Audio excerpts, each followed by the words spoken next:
In this series of videos, we're going to look at how we can connect TouchDesigner over OSC using a free-to-trial software called TouchOSC. This has become a core part of my workflow when VJing, using an iPad to control all of the parameters that I have generating the visuals live. But this can also be handy when prototyping projects, being able to be wireless and away from the computer, or as a substitute if you don't have access to things like MIDI controllers. The first one is just setting up an example network that we'll use later on in the tutorial. If you're just after the information about TouchDesigner and OSC, the second video contains all of the basics that you'll need to know working with the desktop editor and transferring that project to a mobile device. And then in the third video, we take some of those ideas a little bit further and create a basic control surface addressing a number of parameters in our example network. You can follow from start to finish or dive in at whatever part of the information you need. Hi, my name's Brendan. I'm a new media designer based in Melbourne, Australia, where I use TouchDesigner to create interactive systems for live visuals at music festivals and events, often engaged with custom stage designs and displays. More info on this can be found in the video descriptions.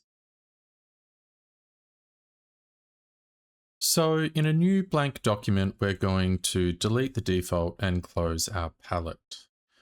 The first thing we want to do is create a base, and this will be within where we create our first network. So let's call it 0_example. Going inside of this, first we're going to set up the network that generates these particle bubbles for us. So we begin by creating a pop generator, changing the type to circle, and zooming in a little bit here. We only really need 100 points. And let's go over to the transform tab and rotate it 90 degrees so that it lays flat on the ground. Before we plug these points into a particle system, we want to create an attribute for it that will control the point size. So we plug this into an attribute pop. In the new attribute, we can click on name and it has a few pre-stored defaults. So we select point scale and we make sure the value is changed to 1. So now each of these points has an attribute called point scale set at 1. With that set up, we can put it through a random pop, making sure that we are using the point scale attribute that we created and not the point position. Changing the random size down to 1 because we only need one value in this, and making sure that we change the combine operation from add to multiply. So it's now multiplying a value of 1 with these randomized scope of 0 to 1. If we were to look at that in a pop to dat, we would see that each point has an individual unique point scale to it. Now we can start the particle system. So we create a particle pop with this. For now, we can keep the birth rate at 10, but we'll take the life expectancy down to 6. And we can create a keyboard in chop, turning our number 1 key into a reset trigger. So we make this active by clicking on the plus button and dragging this parameter down to the start pulse of the particle system. So let's form the feedback by creating a null out of the particle and dragging that back onto setting the target parameter to the feedback loop. So now any changes we make within this network will be added to and cycled back through. To give our particles a little bit of movement, if we introduce a transform pop and adding 0.004 onto the Y, we can now see that with every tick, our particles will travel upward. To disrupt this uniformity, we can add a noise pop.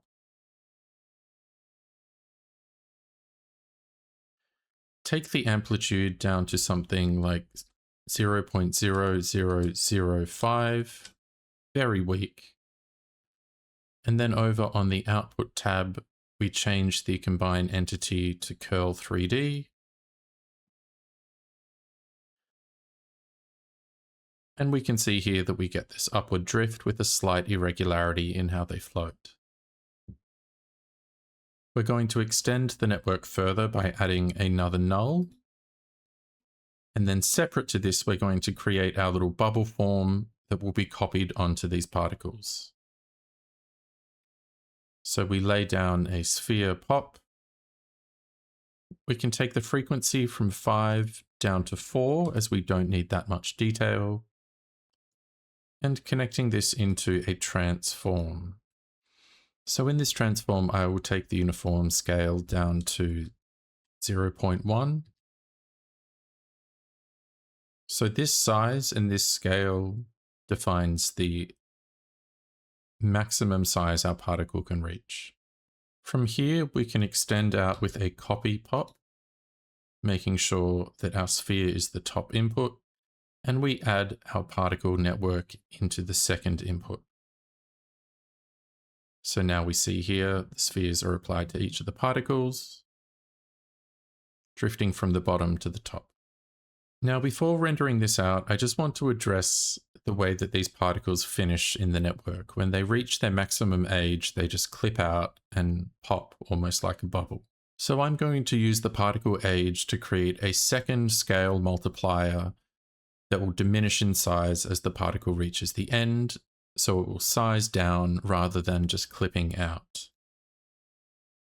We can do that with some of the default attributes that are created with the particle pop, in particular the particle age and the particle lifespan.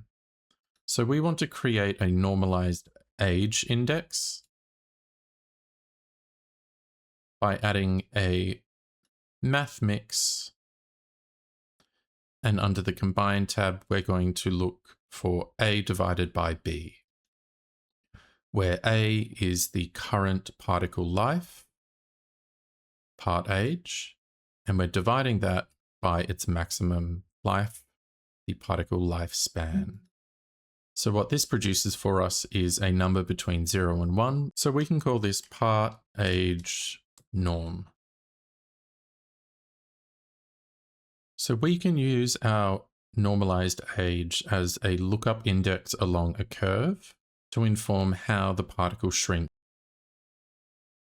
We do this by using a curve pop. This is a fun way to define a custom curve. So in our parameters here, we want to add one more segment into this. We head down to our start value, and rather it starting at 0, we want to start this at 1. The start point of our second dot, we want to take from 1 down to 0.4, but we keep the end value at 1. So this creates a sustained line from 0 to 0.4. So with our second segment, we take the U down to 1. So this now exists in a 0 to 1, but we take our end value down to 0. So we now get this diminishing curve back into our X. Rather there being an ease in and an ease out, I simply want this curve to just bulge out. So I can look at its curve type, change from ease in to ease out, to simply ease in. And we get a nice curve down here. So if I reduce the alpha a little bit, there's a bit more of a sustain and then a quick diminish. So to combine these two, or to introduce with the normalized age as a playhead, we can add a lookup attribute pop with our particle coming in first, and then we connect our curve into the second. So in our lookup attribute, rather than looking at P, we want our normalized age. And the value attribute that we're looking for is the curve that we've created in this pop. So we look for curve. Now with the output attribute scope, we want to create this as an additional attribute that we then multiply into the scale parameter, because if we were to write this to the point scale parameter, it would undo all of the unique randomized point scales we have happening at the start. So we'll call this output attribute point scale multi. And from here, we'll combine the newly created point scale multi with another math mix. This time looking for the A times B operation. Now, when I go looking for my point scale attribute, I can't find it in here. That's because it's not being passed through the particle network. So if I head back to my particle operator and I go up to the attributes tab, under input attributes, I simply select point scale, and then I hit number 1 on my keyboard to reset the particle system. And what we should see pop up now is our point scale attribute. So back into the second math mix with the A times B operation. Under scope A, we want point scale, and under scope B, we want point scale multi. And we're happy for that to override point scale at the attribute. So now when we go over to our copy pop, if we head to the template page, we look for the template scale, turning this on, and by default, it's expecting an attribute called point scale. So now we can see not only do we get a randomized size on birth, but all of them, no matter what their size, scale down. So this is ready to go into a geometry render, so we can start looking at this network. We'll extend this out with a null just for good practice measure, and then we'll plug this into a geometry. We'll create a constant material, keeping it at flat white and adding that as our material, as we don't need any depth or shadowing in this render. From here, we can create a camera, changing the view to orthographic. And back in our transform, we're going to bump this up by 1, and we'll create a render top to visualize this. For my render output resolution, I'm going to set mine to 2000 by 2000, but you can choose a square resolution size that fits your TouchDesigner license. And now we have a white matte of our particles drifting up and sizing down as they fade away. We'll add a little bit more treatment to this before we get on to creating our dot point matrix. So with this render, I'm going to plug this into a rectangle, and I'll build the sides out to be 0.6. Now I'll use this white square as a matte. So under output, I want to change the combine operation from over to multiply. So that rectangle now acts as a window into our scene. Now from this, I want to use this exact same rectangle to perform the same operation, but simply invert this inner matte. So I will Control C and Control V, copy and paste that rectangle, making sure the first connects into the second output. And with it still creating a 0.6 white square, I change the operation from multiply to subtract, and I get an inverted version of this window here. So now we can get on to creating the dot point tone screen that we will use with this as the mask to create the background of our graphic. This network is much more simple. We'll start with a ramp top, a gradient for us, and extend this out with a null. Back to the ramp, I'll take the resolution down to something like 160 by 160. This pixel resolution will define the matrix that we create with a copy pop. Before I do that, I will add a flip into this little top network that once created will allow me to quickly toggle the direction of my gradient. So from our null, we'll create a top to pop, converting this gradient into a point matrix. So in order for this rather simple effect to work, we want to convert the brightness values of our grayscale gradient to be a point scale value. So we only really need one of these color channels. In the top two pop, we want to create a point scale attribute. So these points now have a point scale. Changing the default value to 1. From here, we'll connect this into a math pop, and we will simply use one of the color channels. In this case, we can just do color.r, and we want to write that out to point scale. So now if we take a look at this in a pop to dat, the point scale is relative to the brightness value. So to create our dot tone, we will create a separate circle pop,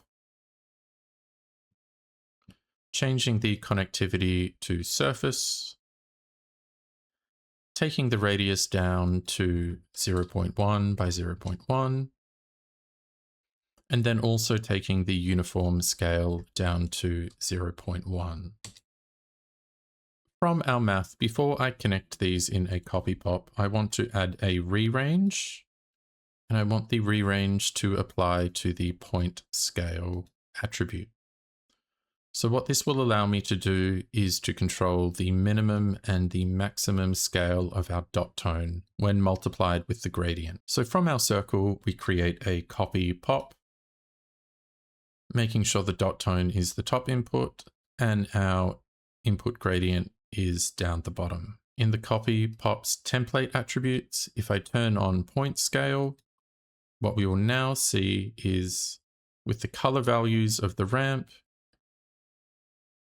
So when we introduced the rerange, if I leave this panel tab open and I zoom in again, we can see that if I bring the highs down, the maximum scale will decrease. If I bring the lows up, the minimum scale will increase. So we have this malleable, adaptable range of tone in a gradient. Let's create a second separate render network for this. So from our copy pop, we can put that into a geometry, creating another constant material set to white, and adding that as the material for our dot point, creating a camera and a second render top as well. Now, by default, when you lay these down, they will be anticipating and expecting all forms of geometry lights and cameras. So we're going to simply drag the respective geometries back onto the render.